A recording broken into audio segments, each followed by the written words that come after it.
Kenangan haru, sebuah mimpi. Tapi benarkah mimpi itu pernah terjadi? Pernahkah kamu mendengar kisah bahwa Sayyidah Fatimah Az-Zahra bermimpi bertemu Rasulullah beberapa hari sebelum wafatnya?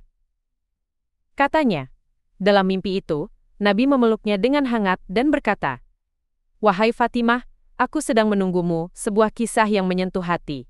Namun, apakah benar ini terjadi? Apakah ini riwayat sahih atau sekadar kisah yang menyebar tanpa dasar? Dalam Sahih Bukhari diriwayatkan oleh Aisyah radhiyallahu anha, disebutkan sebuah momen haru antara Nabi dan putri tercintanya, Fatimah. Rasulullah memanggil Fatimah saat beliau sedang sakit keras. Beliau membisikkan sesuatu yang membuat Fatimah menangis. Lalu membisikkan lagi, dan Fatimah tersenyum. Setelah Rasulullah wafat, Aisyah bertanya pada Fatimah tentang peristiwa itu. Fatimah menjawab, "Beliau memberitahuku bahwa beliau akan wafat.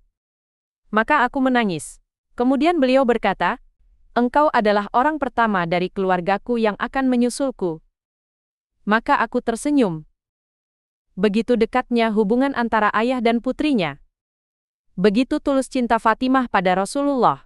Namun tidak ada satupun kata mimpi di dalam hadits itu. Lalu, dari mana asal kisah mimpi itu? Narasi tentang mimpi Fatimah bertemu Rasulullah menjelang wafatnya tidak ditemukan dalam kitab-kitab hadis sahih dari kalangan Sunni. Tidak ada dalam Sahih Bukhari, tidak ada dalam Sahih Muslim, tidak ada dalam Musnad Ahmad dengan sanad kuat, dan tidak ada dalam Sunan Abu Dawud atau kitab-kitab hadis lainnya dengan derajat sahih. Beberapa versi kisah ini tersebar di internet, buku-buku populer, bahkan khutbah, tapi tidak bisa ditemukan dalam sanad yang bisa dipercaya menurut ulama ahli hadis Sunni. Jadi, bolehkah kita mempercayai kisah yang menyentuh hati, tapi tanpa dasar kuat? Islam mengajarkan kita untuk mencintai kebenaran. Sebagaimana kita mencintai Rasulullah dan keluarganya, apa yang bisa kita ambil? Meski mimpi itu tak terbukti kebenarannya, kisah nyata antara Rasulullah dan Fatimah radhiyallahu anha sudah cukup membuat hati ini bergetar. Bayangkan, seorang ayah yang tahu ajalnya akan tiba, membisikkan kepada putrinya yang penuh cinta, bahwa mereka akan segera bertemu kembali di sisi Allah. Itulah cinta dalam bentuk paling murni.